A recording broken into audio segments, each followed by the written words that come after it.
Selamat pagi bagi kita semua.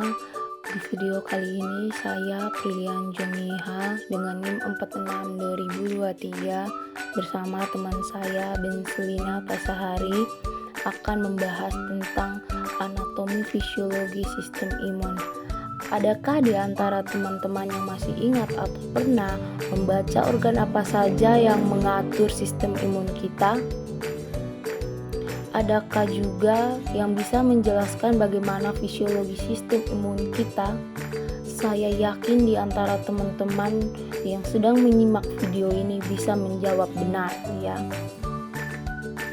Teman-teman, ini adalah topik yang akan kita bahas terkait dengan anatomi fisiologi sistem imun, yaitu yang pertama ada organ limfoid, yang kedua penggolongan sistem imun, yang ketiga antigen dan antibodi, yang keempat fungsi sistem imun tubuh, yang kelima proses fagositosis, dan yang keenam adalah imunisasi.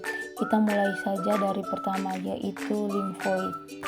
Limfosit adalah sel yang berada di dalam darah limfa, jaringan pengikat dan epitel, terutama dalam lamina propria tractus dan repertorius dan tractus digestivus. Limfosit terlihat bersama dengan plasmasit dan makrofag sebagai kumpulan padat dalam jaringan pengikat longgar. Apabila jaringan penyusunnya terdiri atas sel-sel limfosit saja, maka jaringan tersebut disebut jaringan limfoid. Sedangkan organ limfoid adalah jaringan limfoid yang membentuk bangunan sendiri. Jadi jaringan dan organ limfoid adalah jaringan yang mengandung terutama limfosit, terlepas apakah terdapat bersama dengan plasmasit dan makrofag atau tidak. Sumber lain mengatakan bahwa jaringan limfoid adalah jaringan pengikat dalam tubuh yang mengandung sel darah putih atau limfosit yang paling umum.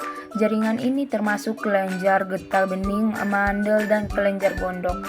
Jaringan ini berfungsi untuk mempertahankan tubuh dari infeksi, benda asing, dan sel-sel kanker yang menyebar.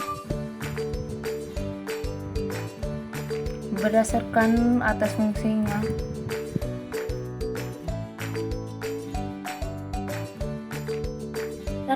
fungsinya, jaringan limfoid terbagi menjadi dua, yaitu jaringan limfoid primer dan jaringan limfoid sekunder. Jaringan limfoid primer berfungsi sebagai tempat diferensiasi limfosit yang berasal dari jaringan meloid. Terdapat dua jaringan limfoid primer, yaitu kelenjar timus yang merupakan diferensiasi limfosit T dan sumsum tulang yang merupakan diferensiasi limfosit B. Pada apes, limfosit B berdiferensiasi dalam bursa fabricius. Jaringan limfosit primer mengandung banyak sel-sel limfoid, di antaranya sedikit sel makrofag dalam anyaman sel stelat yang berfungsi sebagai stroma dan jarang ditemukan serabut retikuler.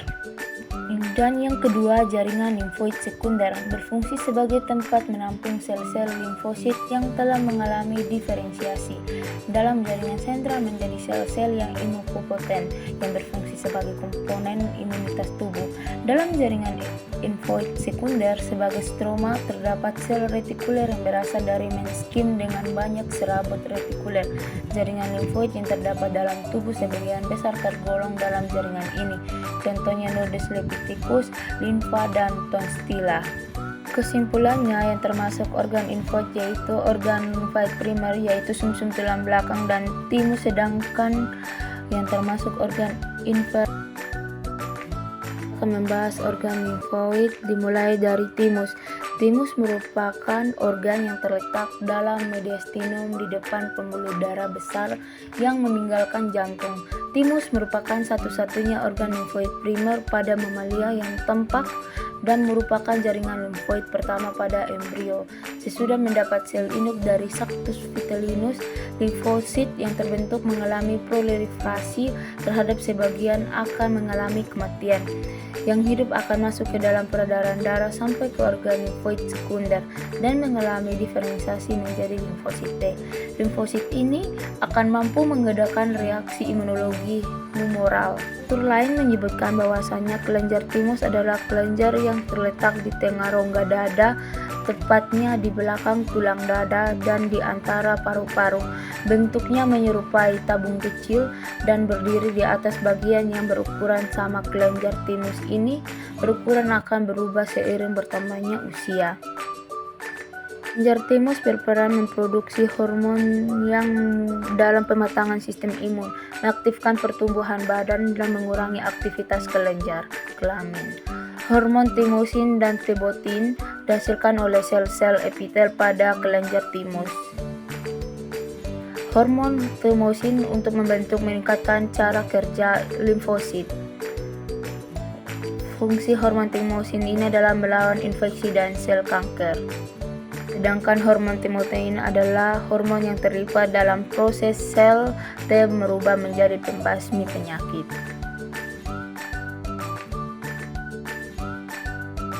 Nodus limfatikus. Nodus limfatikus merupakan organ kecil yang terletak berderet-deret sepanjang pembuluh limfe. Jaringan parenkimnya merupakan kumpulan yang mampu mengenal antigen yang masuk dan memberi reaksi imunologi secara spesifik. Organ ini berbentuk seperti ginjal atau oval dengan ukuran 1 sampai 2,5 mm.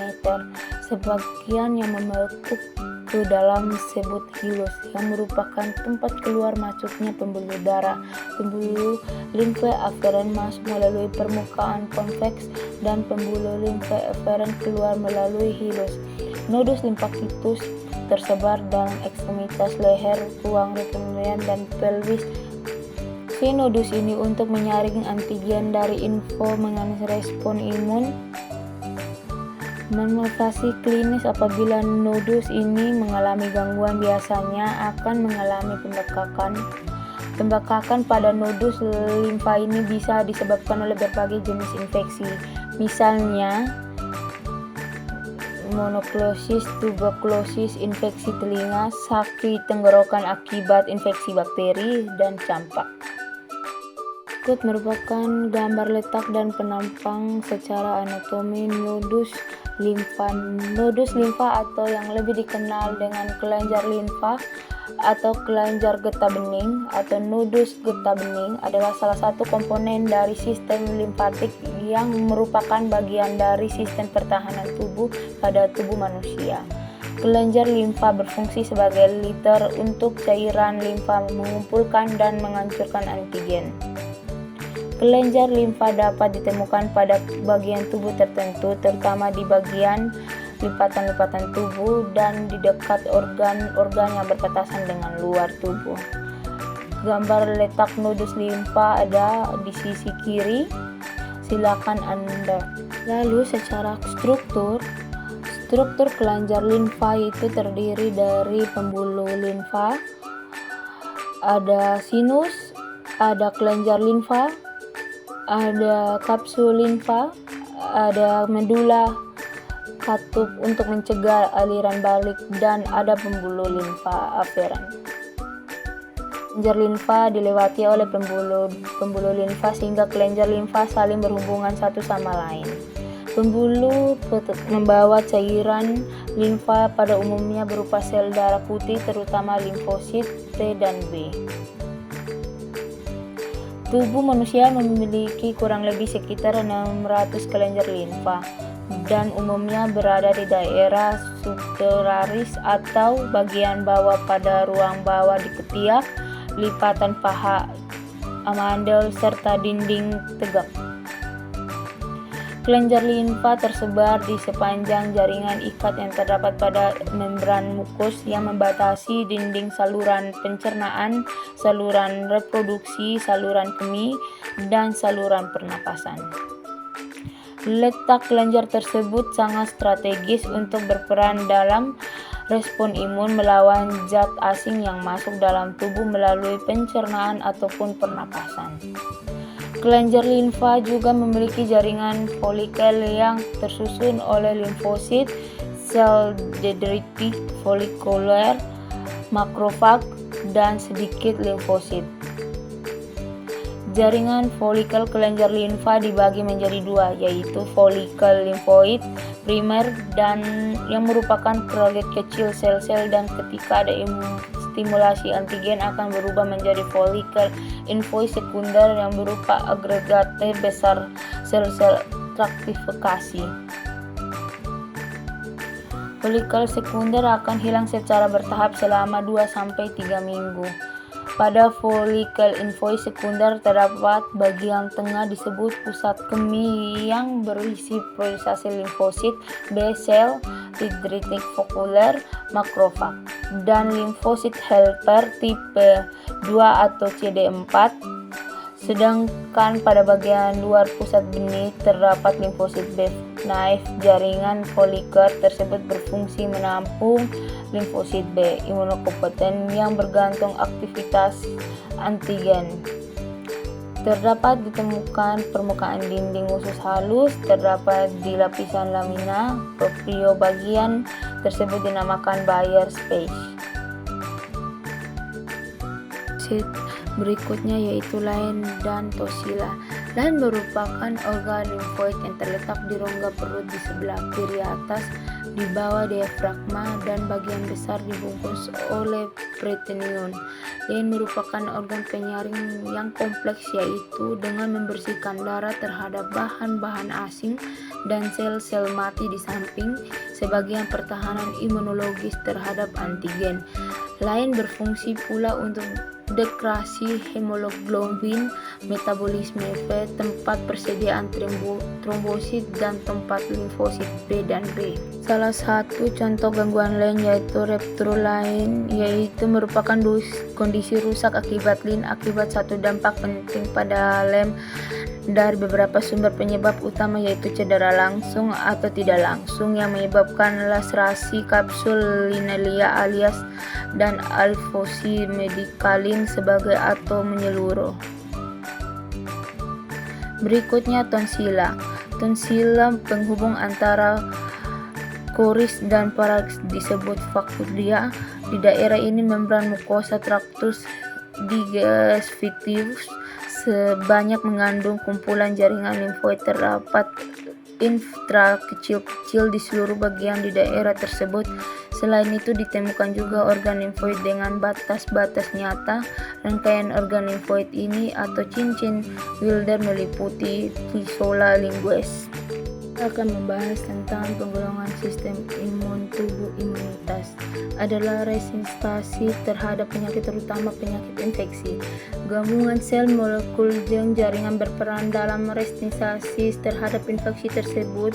Sistem imun reaksi di koordinasi sel-sel, molekul-molekul terhadap mikroba dan bahan lainnya disebut respon imun. Sistem imun diperlukan tubuh untuk mempertahankan keutuhannya terhadap bahaya yang terdapat ditimbulkan berbagai bahan dalam lingkungan hidup. Mikroba dapat ekstraseluler, melepas enzim, dan menggunakan makanan yang banyak mengandung gizi yang memerlukannya.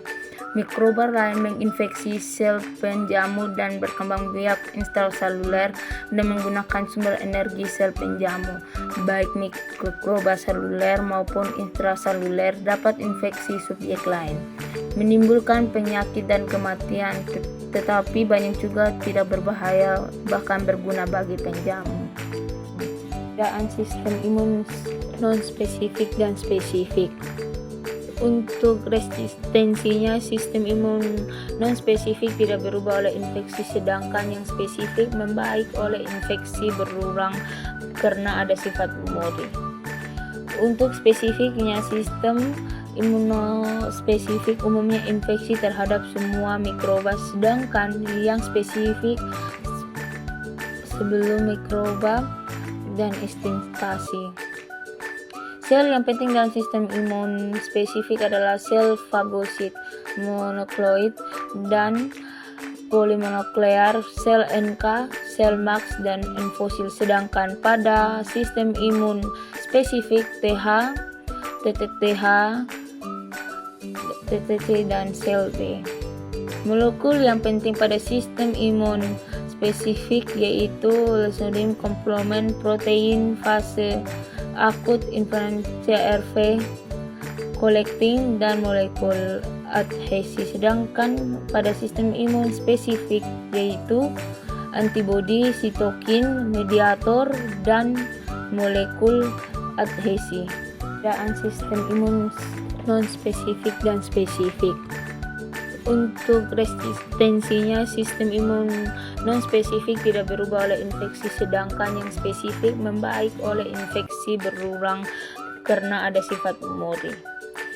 Untuk spesifiknya, sistem imunospesifik umumnya infeksi terhadap semua mikroba, sedangkan yang spesifik sebelum mikroba dan instansi. Sel yang penting dalam sistem imun spesifik adalah sel fagosit, monokloid, dan polimonuklear, sel NK, sel Max, dan enfosil. Sedangkan pada sistem imun spesifik TH, TTTH, TTC, dan sel B. Molekul yang penting pada sistem imun spesifik yaitu lysosome komplement protein fase akut inflamasi CRV, collecting, dan molekul adhesi. Sedangkan pada sistem imun spesifik yaitu antibodi, sitokin, mediator, dan molekul adhesi. Kita akan membahas tentang antigen. Antigen juga disebut dengan imunogen, adalah bahan yang dapat merangsang respon imun atau bahan yang dapat bereaksi dengan antibodi yang sudah ada tanpa memperhatikan kemampuannya untuk merangsang reproduksi antibodi. Secara fungsional, antigen dibagi menjadi imunogen dan hapten. Beda antara imunogen dan hapten terletak pada besar molekul kompleks yang terdiri dari molekul kecil disebut hapten, sedangkan yang besar disebut imunogen. Literatur lain menyebutkan bahwasanya antigen adalah molekul yang mampu menstimulasi respon imun. Molekul tersebut dapat berupa protein, polisakaraida, lipoid, atau sistem imun non-spesifik dan spesifik. Untuk resistensinya, sistem imun non-spesifik tidak berubah oleh infeksi, sedangkan yang spesifik membaik oleh infeksi berulang karena ada sifat memori. Untuk spesifiknya, sistem imunospesifik umumnya infeksi terhadap semua mikroba, sedangkan yang spesifik sebelum mikroba dan instansi. Sel yang penting dalam sistem imun spesifik adalah sel fagosit, monokloid, dan polimonuklear, sel NK, sel Max, dan enfosil. Sedangkan pada sistem imun spesifik TH, TTTH, TTC, dan sel B. Molekul yang penting pada sistem imun spesifik yaitu lysosome komplement protein fase akut inflamasi CRV, collecting, dan molekul adhesi. Sedangkan pada sistem imun spesifik yaitu antibodi, sitokin, mediator, dan molekul adhesi. Kita akan membahas tentang antigen. Antigen juga disebut dengan imunogen, adalah bahan yang dapat merangsang respon imun atau bahan yang dapat bereaksi dengan antibodi yang sudah ada tanpa memperhatikan kemampuannya untuk merangsang reproduksi antibodi. Secara fungsional, antigen dibagi menjadi imunogen dan hapten. Beda antara imunogen dan hapten terletak pada besar molekul kompleks yang terdiri dari molekul kecil disebut hapten, sedangkan yang besar disebut imunogen. Literatur lain menyebutkan bahwasanya antigen adalah molekul yang mampu menstimulasi respon imun. Molekul tersebut dapat berupa protein, polisakaraida, lipoid, atau asam nukleat. Kita akan membahas mengenai antibodi. Bila di daerah membeku akan meninggalkan serum yang mengandung berbagai bahan larut tanpa sel. Bahan yang larut tersebut mengandung molekul antibodi yang digolongkan dalam protein yang disebut globulin dan sedang dikenal sebagai imunoglobulin. Dua ciri utama imunoglobulin adalah spesifitas dan aktivitas biologinya. Imunoglobulin atau Ig dibentuk oleh sel plasma yang berasal dari proliferasi sel B yang terjadi setelah kontak dengan antigen. Semua molekul imunoglobulin mempunyai 4 rantai polipeptida dasar yang terdiri atas 2 rantai berat heavy-chain dan 2 rantai ringan light chain yang identik serta hubungan satu sama lain. Ikatan di fosfolid. Apa bedanya antigen dan antibodi? Antibodi adalah bagian dari sistem kekebalan tubuh yang bekerja untuk melindungi tubuh dari bahaya virus, bakteri, kuman, dan zat-zat yang dapat menyebabkan infeksi. Kemudian, sistem imunitas tubuh ini akan menghasilkan antibodi sesuai banyaknya antigen yang dibentuk. Jadi kesimpulannya bahwasannya antibodi adalah zat kimia yang beredar di aliran darah dan termasuk dalam bagian dari sistem imunitas atau kekebalan tubuh. Antibodi memiliki fungsi penting bagi tubuh yakni sebagai benteng pertahanan terhadap virus, bakteri, dan zat beracun yang menjadi penyebab penyakit. Nama lain dari antibodi adalah AB. Ini juga dikenal dengan nama imunoglobulin, yakni protein berukuran besar berbentuk huruf Y yang digunakan oleh sistem imun untuk mengidentifikasi dan menetralkan benda asing seperti bakteri, virus, dan patogen.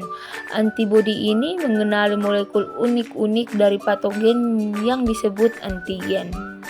Lalu apa kaitannya antara antigen dan antibodi? Ternyata sebelum antibodi melawan virus yang menginfeksi tubuh, antigen akan hadir terlebih dahulu guna mempelajari virus tersebut. Antigen sendiri merupakan zat merangsang munculnya sistem imunitas guna membentuk antibodi untuk melawan virus. Fungsi imun bagi tubuh. Yang dimaksud dengan sistem ketahanan tubuh imunogloik adalah semua mekanisme yang digunakan tubuh untuk menjaga keutuhan tubuh sebagai perlindungan terhadap bahaya yang dapat ditimbulkan oleh berbagai bahan dalam lingkungan hidup. Sistem ketahanan tubuh imunologik juga dapat didefinisikan sebagai sistem kompleks dalam tubuh yang merupakan jaringan sel yang berfungsi melindungi tubuh terhadap masuknya kuman, virus, parasit, atau benda asing yang dianggap asing atau non-safe. Jadi imunitas adalah kemampuan untuk membunuh patogen atau bahan asing lain yang mencegah berlanjutnya penyakit akibat infeksi. Berikutnya kita akan membahas sistem imun. Fungsi sistem imun yang pertama yaitu melindungi tubuh dari invasi zat asing, menghancurkan dan menghilangkan mikroorganisme atau substansi asing, yaitu bakteri, parasit, jamur, dan virus serta tumor yang masuk ke dalam tubuh. Yang kedua, menghilangkan jaringan atau sel yang mati atau rusak atau depresi sel untuk memperbaiki jaringan. Yang ketiga, mengenali dan menghilangkan sel yang abnormal. Sasaran utama dari sistem imun yaitu bakteri, patogen, dan virus. Dan leukosit merupakan sel imun utama disampingkan sel plasma, makrofag, dan sel mati. Merupakan patogen bagi tubuh manusia yang memicu sistem imun bekerja. Yang pertama ada bakteri, yang kedua ada virus, yang ketiga ada jamur, yang keempat ada protozoa bersel atau satu, yang kelima parasit. Berikut merupakan gangguan sistem imun. Merupakan gangguan sistem imun dan contohnya yang pertama lack of response atau kurang respon atau imunodeficiency, contoh HIV/AIDS atau leukemia. Yang kedua inverted response atau kesalahan respon atau PNI atau autoimun, contoh diabetes mellitus tipe 1, multiple sclerosis, SLE, artritis rheumatoid. Yang ketiga evaporative response atau alergi atau hipersensitivity atau asma, rhinitis alergi, RX transfusi tradistohismomoto. Respon ketahanan tubuh imunogloik terjadi bila ada benda asing masuk ke dalam tubuh. Menurut Belanti 1995, respon ketahanan tubuh mencakup semua mekanisme yang membantu individu untuk mengenal berbagai benda asing yang ada di lingkungannya, untuk menetralkan, menghilangkan atau metabolisme benda asing tersebut dengan menghindari kerusakan pada jaringan itu sendiri. Respon ketahanan tubuh dapat bersifat respon ketahanan tubuh non-spesifik dan respon ketahanan tubuh spesifik. Respon ketahanan tubuh mempunyai 3 fungsi, yaitu pertama, fungsi ketahanan, kedua, fungsi hemotosis, yang ketiga, fungsi pengawasan. Fungsi ketahanan merupakan upaya melawan segala aktivitas benda asing yang dengan kemampuan tubuh untuk menyebarkan ketahanan tubuh ke seluruh tubuh tanpa merusak jaringan. Fungsi hemotosis merupakan mekanisme untuk memenuhi selalu menghendaki informalitas setiap jenis sel tubuh. Pengawasan netral mengenai jenis abnormal secara tetap selalu timbul individu secara spontan atau disebabkan oleh pengaruh virus atau zat kimia. Informasi dari Kemenkes, bagaimana cara meningkatkan daya tahan tubuh untuk melindungi keluarga dari COVID-19 ataupun berbagai penyakit lainnya yang akan mengganggu sistem kekebalan tubuh atau imunitas kita. Di antaranya adalah selalu mengonsumsi vitamin yang meliputi vitamin A, vitamin E, vitamin C, dan makan makanan yang bergizi, serta hidup sehat dengan cara beraktivitas secara cukup dan rutin, misalnya olahraga secara rutin. Kemudian jangan lupa selalu membiasakan cuci tangan dengan sabun di air yang mengalir. Zat gizi lain yang dibutuhkan oleh tubuh adalah vitamin B6, folat, seleum, kemudian sayur dan buah yang segar, kemudian cukup air dan mineral, dan beberapa antioksidan juga dibutuhkan untuk tubuh untuk melindungi tubuh dari berbagai macam patogen. Kita sudah sampai di penghujung video, dan berikut merupakan referensi yang saya pakai untuk video ini. Terima kasih.